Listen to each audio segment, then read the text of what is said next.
For more on the Senate confirmation, let's bring in Republican Senate Majority Whip from Wyoming, John Barrasso. Senator, welcome. Great. Thanks, Mike. Great to be with you. So what's your reaction to two confirmations in a matter of hours between Kristi Noem to lead Homeland Security and, of course, Pete Hegseth to lead the Pentagon? Well, we said President Trump would come in with shock and awe, and he has, making dramatic changes in our nation.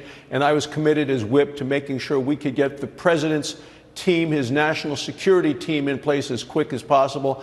He's been in office 5 days, and we have that team now confirmed. We're talking about the Secretary of State, the Secretary of Defense, the head of the CIA, all of those things, and the director of national with John Ratcliffe at the CIA. So this has been a big effort with Homeland Security now. Kristi Noem today, 4 cabinet members confirmed in a short period of time. We've committed to that. You know, the Democrats have tried to slow us down. We've been grinding them down. We're here voting on a Saturday. We voted Friday night. We're going to continue to work aggressively to make sure the president has his team in place to get the country back on track. The role of whip involves getting a lot of your colleagues to yes. What were the conversations like with the Hegseth nomination? Well, we need a strong Secretary of Defense, somebody who can make sure we have a military that is lethal, that is intimidating, and that is ready to fight, and who can also deal with the fact that morale has been very low in the military. Recruitment numbers have been down. And Pete Hegseth served in uniform, is a decorated combat veteran, and we believe he can answer the call to do what we need to do with military morale, to get rid of this wokeness that the military has been led with for the last 4 years under Joe Biden and his team. We needed him confirmed. We got it done last night. The members of the Senate came together, and the most important thing is to get him on the job. So the Secretary has been now sworn into office and is headed to the Pentagon. Up next, Scott Bessent to be Treasury Secretary, a critical role in terms of financial policy going forward. And then also you've got Sean Duffy to lead the Department of Transportation. Your thoughts on the next confirmations?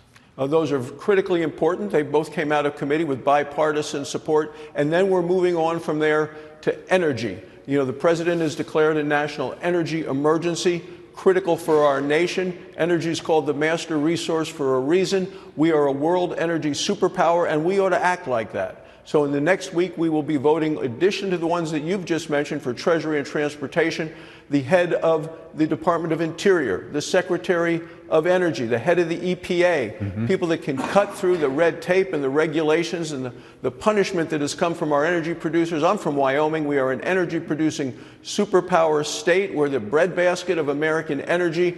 We need to continue to produce all of that energy, and we've had a lot of problems with the Biden administration, who said he wanted to prioritize climate over energy that is available, affordable, and reliable. And one of the reasons that I believe President Trump won was his commitment to American energy. And we didn't have it in the last administration. We have it now. My colleague Lucas reported on President Trump firing 17 inspectors general. Do you have concerns about that move, sir? Well, sometimes inspector generals don't do the job that they are supposed to do. Some of them deserve to be fired. And I think the president is going to make wise decisions on those, some that he decides to keep, some that he decides to remove. But he's moving forward aggressively across all areas of government. You just saw yesterday 7 different planes of illegal immigrants, criminals, out of the country into Guatemala, into Mexico. You're talking over 500 illegal immigrants. The president is going to continue to move aggressively on all fronts, on the economy, on the border, on America's strength. The things that he has promised to do, he's going to deliver. Senate Majority Whip John Barrasso, the great state of Wyoming. Grateful for your time, sir. Big week for you. Thanks a lot. Thanks, Mike.